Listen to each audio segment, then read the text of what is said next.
Let's move on now to another very important issue that I was say we're going to talk about, which is something we marked in the last week, June 12th.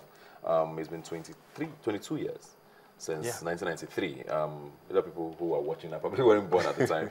It was a very significant moment in Nigeria's democracy where it looked like all hope was gone, you know, when elections were annulled, and we had another 5-6 years of military rule after that before we came to the democracy that we have today. Most people, it's a very controversial date for a lot of people. Most people think it's not such a watershed in our history. What are your thoughts on June 12th? No, maybe I must say this first. I think one of the problems we have as a nation, one of the problems we have as a country is the fact that we don't take our history serious.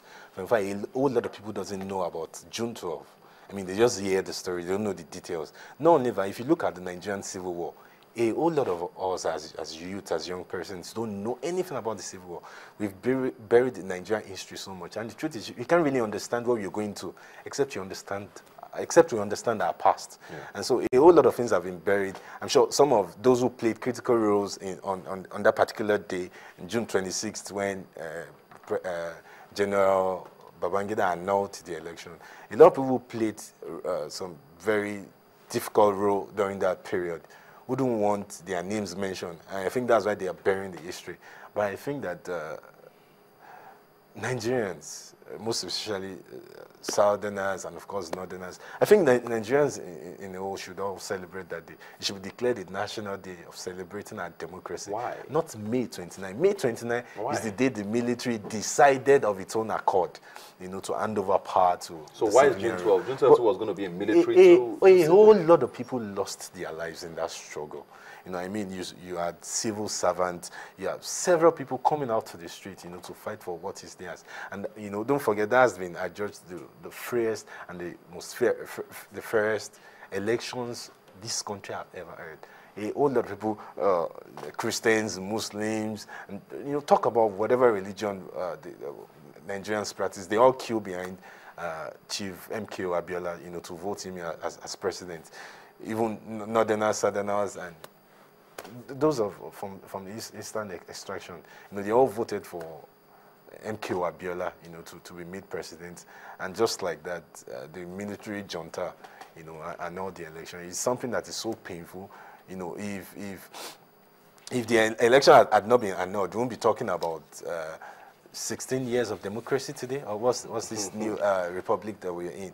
You know, a whole lot of foundation would have been laid. You know, just yesterday, Vice President Oshiba Joseph had there 100 million poor Nigerians, desperately poor, not just poor, desperately poor Nigerians. Now, I can imagine if we had laid the foundation of our democracy in 1993. I mean, we won't be talking about this today. We would have moved past. So I think it's a very important. You don't think we've done justice to Moshood Abiola's memory, do you? No, we haven't. You know, but I really want to thank God for the Lagos State government. You know, they have been the one that kept his memory alive, you know, compared to the federal government. And I think, you know, the federal government had always been with the conservatives, you know, from 1999. Don't forget, he came out under the Social Democratic Party in 1993 then. So, you know, so you have the Democrats, you know, leaning towards Moshood Abiola, you know, compared to the conservative. But now that we have Democrats at the center, we're hoping that something can be done. You know, just on the 11th of June, you know, during the week, the SUG, State Union Government of LASU, you know, asked President Buhari to name Aso Rock after Kikiowo Ileowo. You know, I think something national should be done, you know, to put his name in our hearts. The risk with that for a lot of people is that a lot of people also lost their lives prior to that for different reasons, you know, and it's like, okay, why is this date more special than the others? You've talked about the Civil War. We've also had a lot of other coups that has happened, you know. I mean, without trying to play down June 12 or its importance, why is it the most important, you think? Okay, I think it's most important because all Nigerians at that point in time united to elect someone.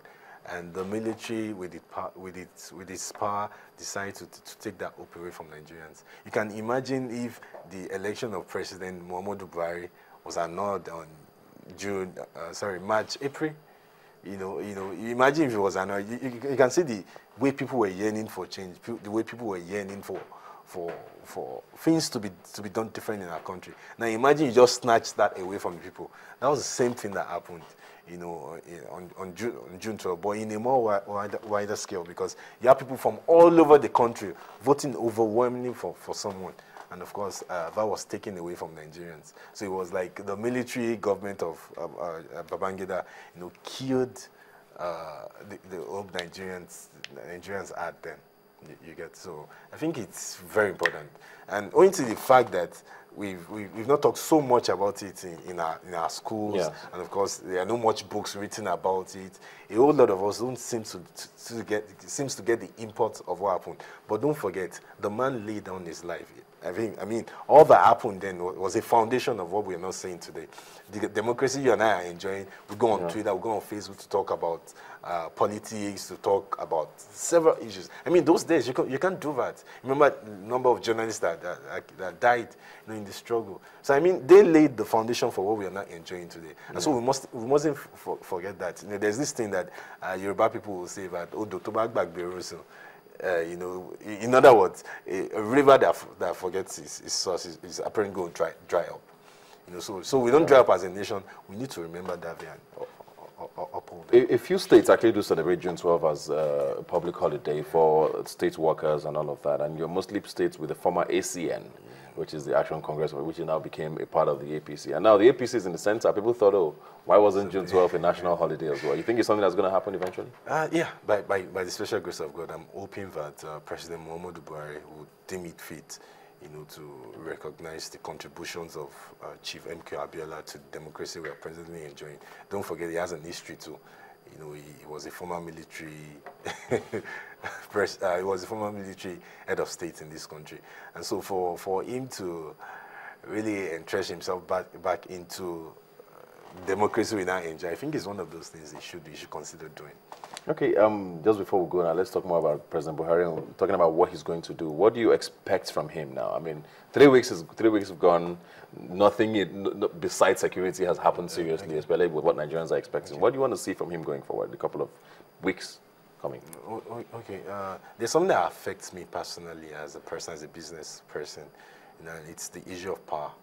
And the truth is, a whole lot of Nigerians are open and are trusting that President Buhari will sort this out for us. By the special grace of God, I'm hoping that by 2019, we won't be talking about electricity distribution or electricity shortage and electricity, all of these things. I mean, it should be sorted out by the special grace of God in 2019. Because if that doesn't happen, man, a whole lot of people are going to be having second thoughts. I mean, power hasn't been fixed in almost 4 decades. What's he going to do differently? It's crazy.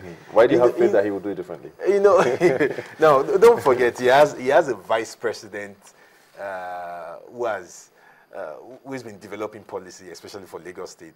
Don't forget, there's an electricity model that Lagos State government runs. There's this independent power project, you know, that they do all around. So we're trusting that he's going to bring some of those policies, you know, into the team. We know Professor to be someone who would develop models, several developmental models. And so we're trusting that it's going to bring that into the federal government and that we can generate electricity. Maybe we have some electricity hubs and all of that around the country. But I mean, something needs to be done because it affects this country, it affects the economy, it affects every part. You just name it. And so if you can fix electricity, you say that a whole lot of things will be done differently. There will be creativity. I mean, the opportunities are bound if you can just fix this power sector. Thank you very much. I'm sure a lot of Nigerians will agree with you. I mean, if we had power, I'm sure a lot of us know where we'll be. Thanks for being here today. It's my pleasure. My pleasure having you. Well, as I always say, you can join the conversation on Twitter. WhyNigerTV is the handle to follow. The hashtag is Rubbin Minds. You can also visit the website, whyniger.com. Remember, you've never seen young people talk like this before. I'll see you next week.